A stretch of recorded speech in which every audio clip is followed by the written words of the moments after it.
Hindi mo panluloko yung ginagawa ng pamilya nyo. Oh, si Madam Edna panayang panayang promote. Oh, pinopromote mo, wala naman pala kayong license. Hindi pa naman pala kayo aprobado.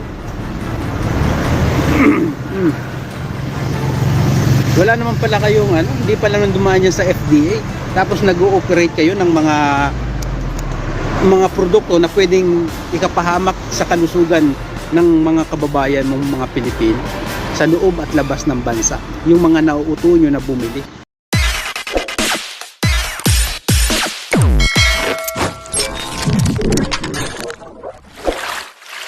Okay guys, isang mapagpalang umaga, tanghali, gabi po sa inyo lahat. Sana po ang lahat ay nasa mabuting kalagayan at ligtas po sa anumang kapahamakan. Saan man po kayo dako ng mundo naroroon. Ako po muli ang inyong lingkod, Maestro 21 TV. At sa ating video ngayong araw na ito mga kalingap ay tayo nga po ay magbibigay ng ating komento, opinion, kuro-kuro at reaction po tungkol dito sa pinag-iinitan BSM Kalingap Kape. Itong matagal na pong iprino-promote ni Kuya Bal at ni Ate Edna ang Kalingap, BSM Kalingap Kape. Sa unahan po ng ating pong video, nandyan po yung video po ni Joel Salcedo kung saan kinu-question niya po yung bakit nag-ooperate daw po ang bakit nagbebenta, nag-ooperate kumbaga, bakit nagbebenta po ang sina Kuya Bal at ni Ate Edna ng naturang kape na wala naman daw pong kaukulang permisyo para sila po ay magbenta, At base din po yan sa kanya pong nakalap na mga papeles sa kanya pong pagre-research. So yan po yung ating pag-uusapan sa ating video ngayon araw na ito mga Kalingap. Pero bago po yan, tayo muna po ay magbibigay po guys sa ama at founder po ng Kalingap, Kuya Bal Santos Matubang. At tangkilikin po natin Ate Edna Vlog, Kalingap Rob, Kalingap Dan. At siyempre, kung bagong dating lang po kayo, bagong silip lang po kayo sa ating munting channel, sana po ay inyo rin pong tangkilikin sa pamamagitan po ng pagbibigay nyo po ng like, share, and subscribe. At tuloy pindutin na rin po ang notification bell. At nang sa ganon, tayo pa rin po ay magkita-kita at magsama-sama sa susunod pa pong mga reaction videos na ating gagawin. Likewise, mega loud shout out sa ating mga kasamahan po dyan sa Karepa, Kalingap Reactor Portal sa pamumuno po yan ng ating Presidente Javier De Leon aka Virador. At pangkilikin din po natin mga Kalingap ang ating mga Kalingap partners, Kalingap charity vloggers, lalo na po yung mga kasamahan po natin na nariyan po sa Kalingap landing pad na mayroon po tayo sa ating bansa. Okay? So napanood po ninyo yung video clip na pahayag po ni Joel Salcedo tungkol po nga po dito sa pagbebenta di umano ng BSM Kalingap Kape na walang kaukulang papeles para o permiso upang ang Matubang family ay magbebenta ng naturang kape, At base daw po yan sa sinasabi, nandiyan po sa ating thumbnail mga papeles na kanya pong nakita na sinasabi from the FDA ay nagbibigay po ng warning na wag tangkilikin o wag bumili ng naturang produkto. Okay, dahil siyempre pag warning, FDA na po yan, Food Drug Authority, siyempre tayo po ay magiging alerto. Alam po naman natin mga Kalingap na iyan po ay pinapasok natin sa loob ng ating katawan, Lahat po ng ating ipinapasok sa ating katawan ay dapat alam po natin kung ito ba ay ligtas o ito ba ay mayroong naidudulot na maganda sa ating katawan. So yan po yung silbi ng agency. Ito upang tayo ay paalalahanan o alertuhan sa mga ganitong produkto. Pero tama nga bang sabihin, Tama nga bang sabihin po ni Joel Salcedo mga Kalingap na ang Kalingap BSM Kalingap Kape ay wala pang kaukulang permiso upang magbenta? Okay, pakinggan naman natin mga Kalingap po ang paliwanag o ang ano naman kaya ang magiging pahayag po ni Ate Edna Vlog tungkol po dito sa usapin na ito. Okay? So, tunghayan natin mga kalingap ang isang maikling video clip din po na ating kinuha po sa naging live po ni Ate Edna at dito po tayo magbabase ng ating kuro-kuro opinion, komento at reaction. Panoorin po natin mga kalingap. Hayaan niyo po yung mga post-post na yan. Wala akong dapat ipagpaliwalag sa kanila, guys. Basta tayo po ay nasa tama. Who you? Sino sila para magpaliwanagan ko? Sayang ang dila natin dyan. Hayaan niyo po kung anong mga kanila. Ala sila. And wag na niyong panoorin po kasi yung mga antay kasi wala po yung gagawin kundi manira at manira. Wala yung gagawin kundi manira at manira kahit walang mga basehan ng kanilang mga paninira. Sa kalingap lang tayo manood, guys. Yan. Kasi maano ka lang, tawag doon, mawiwindang ka lang. Alam mo na wala yung sasabihin kundi mga negative. So wag na nating entertain. Maninira ay wag na nating entertain kasi kaya nga po tayo sinisira kasi hindi man tayo sira. O ganun lang 'yun. Kung ikaw ay sira, ay di hindi ka nasisiraan. Kaya sinisiraan kasi hindi sira. Kung wala po tayong FDA, sana hindi tayo nakakapadala sa yun. Ano lang po, common sense lang po. Kaya tinatawanan ko lang po 'yan. Common sense lang po. Sana hindi tayo nakakapa-ship out sa Canada, sa Australia, sa kaya nga sabi ko, guys, ay wala akong dapat ipagpaliwanag. So yan mga kalingap. So unang pahayag po na Ate Edna ay huwag pansinin daw po. Okay? So ibig sabihin ang Ate Edna ay malakas ang loob. Malakas po ang loob na itong BSM Kalingap Kape ay pwedeng ibenta. At sa kasalukuyan po ay meron naman po tayo nakikitang FDA lot number. Meron naman po tayong nakita yung bagong package po ng naturang kape at ako po ay nakabili na rin po sa Shopee. Meron naman po tayong nakita na FDA lot number. So ibig sabihin, kapag may number po para sa akin ay pwede, approved for human consumption. Ewan ko lamang bakit ito yung unang papeles. Okay, hindi natin po maging fair naman po tayo rito mga kalingap hindi natin po masisisi, sabi ko nga kanina, itong si Joel Salcedo, hindi natin masisisi kung ito po ay yung kanyang layunin ay for awareness purposes.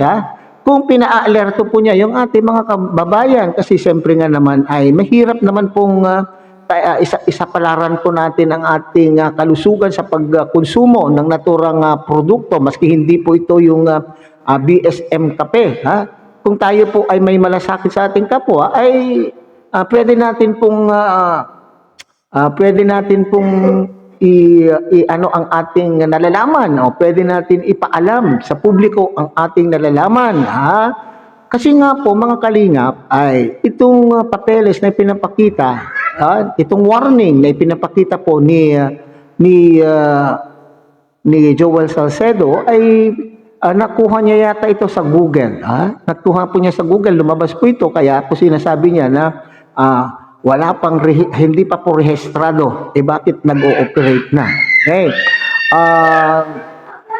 Yan po yung naging basihan po niya. Pero para sa akin, ang layunin naman po ni Joel Salcedo dito mga kalingap ay hindi for awareness. Maganda po sana po kung for awareness ang kanyang ginagawa. Pero parang sa aking palagay, and sorry kay Joel Salcedo, pero parang ito ay ginawa po niya, nag-research, nagkalkal ng mga ganitong mga bagay upang sa ganon ay pabagsakin. Ito yung punteriya kasi po. Alam po naman natin kung ano ang stand po ni Joel Salcedo po sa Kalingap. Hindi po ba mga Kalingap? So ito yung dahilan niya dito ay upang makahanap ng butas na panlaban po sa Kalingap at hindi po siya nag-research pa. Hindi niya po tinignan. Nasa ngayon ay meron na pong FDA lot number ang naturang kape na pinag-uusapan po natin mga kalingap. May FDA na. So maaari, para sa aking opinion naman po mga kalingap, maaari na noong una ay nakapag-operate po sila na while ito yung aking sa pantaka, while applying, while waiting for the approval of the FDA, ay maaring nagbebentan po itong kape, ibinebenta itong kape na ito. Okay. So kaya naman po siguro itong FDA ay nakapaglabas ng ganitong warning kasi hindi pa maaaring mayroon pong nakita po sila doon sa kape na yun ang nagdulot, bakit hindi na-approve kaagad-agad. Ngayon, siyempre, siguro ay inayos para makompleto po yung requirements na hinihingi po ng FDA at para ma-examine, para ma-examine po talaga yung components, yung ingredients, kung ano po talaga yung clinic claim po nung gumawa po yan kape na yan, kung ano yung naidudulot sa ating katawan. So yun po yung gawain na ini-examine po yan. Tama ba yung inilagay po na description ng kaping ito? Mayroon bang naidudulot ito sa maganda? Kaya ngayon, meron na pong FDA number. Kaya nga itong sinasabi po ni Ate Edna, ay malakas ang kanyang loob at wag na daw po natin po pagkapansinin ang mga ganitong post. Alam po naman natin na walang hangad ang mga ganitong tao na kundi pabagsakin yung grupo na talaga naman pong kinaiinisan po nila na dati naman po ay kasapi po siya, di po ba? So yun lang po yung nakita ko dito na layunin po ni Joel Salcedo mga kalingap. Maghanap ng ibubutas sa kalingap. Pero nakaligtaan po niya na itong ipinaplas o itong prino-promote parati po ni Ate Edna sa kanya po mga live ay hindi ba niya napansin doon yung FDA lot number? So ibig sabihin para sa akin, hindi naman po tayo expert tungkol po dyan mga kalingap ay ang intindi ko dyan kapag may inisyuhan ka na po ng FDA lot number, ibig sabihin this is approved. Okay? Approved na po, good as approved at mayroon ka ng permiso upang ibenta. Kaya nga sinasabi po ni Ate Edna, common sense. Bakit sila po ay nakapag-ship out of the country? Bakit sila ay nakakapagpadala labas ng ating bansa kung yan man po ay hindi ligtas o walang permiso upang ibenta? Yun po. Kaya nga po malakas po ang loob po ni Ate Edna na huwag papansinin kasi walang ginawa itong mga ito kundi humanap lamang po ng butas upang sirain po ang Kalingap community. Okay? So wag na po tayong at pakiusap po na Ate Edna, move on lang kung ano yung ginagawa, wag nang pakipansinin kasi sabi po nga nagbiro pa nga wag nang pansinin daw po kasi may yung bagong live po natin na ano po yung biro po niyan, ito ang BSM Kalingap Kape ay gamot sa mga ano daw po, saan daw po gamot ang BSM Kalingap Kape sa mga may bitter sa mga bitter sa mga chismosa. Okay, so huwag tayong mabahala mga kalingap. Okay, safe safe ang Kalingap Kape. Kasi pati rin po ako mga kalingap ay nakatikim na rin po. Masarap yung Kalingap Kape, BSM Kalingap Kape. At wala naman pong nangyari sa akin mga kalingap na hindi maganda. Kung halimbawa man po ay winawarningan po tayo ng dahil mayroon pong maidudulot na masama sa ating katawan, ay wala naman pong nangyari. At sa mga nakabili na at nagkumukonsumo na po ng napakaraming na BSM Kalingap Kape, kayo po ang makakapagbigay testimony na ligtas po ang ang Kalingap, BSM Kalingap Kape. Okay? Huwag na daw pong pansinin ang mga post, mga negative post ng mga kalaban na patunggali po natin. Mag-focus na lamang po tayo dito sa Kalingap at yan lang po tayo.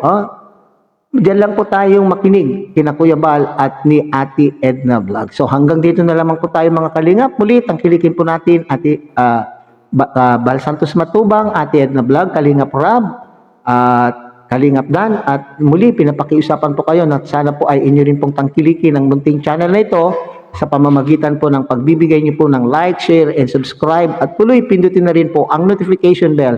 At nang sa ganun, tayo pa rin po ay magkita-kita at magsama-sama sa susunod pa pong mga reaction videos na ating gagawin. Muli, isang mapagpalang umaga, tanghali, gabi po sa inyo lahat. Mabuhay po kayo at God bless everyone.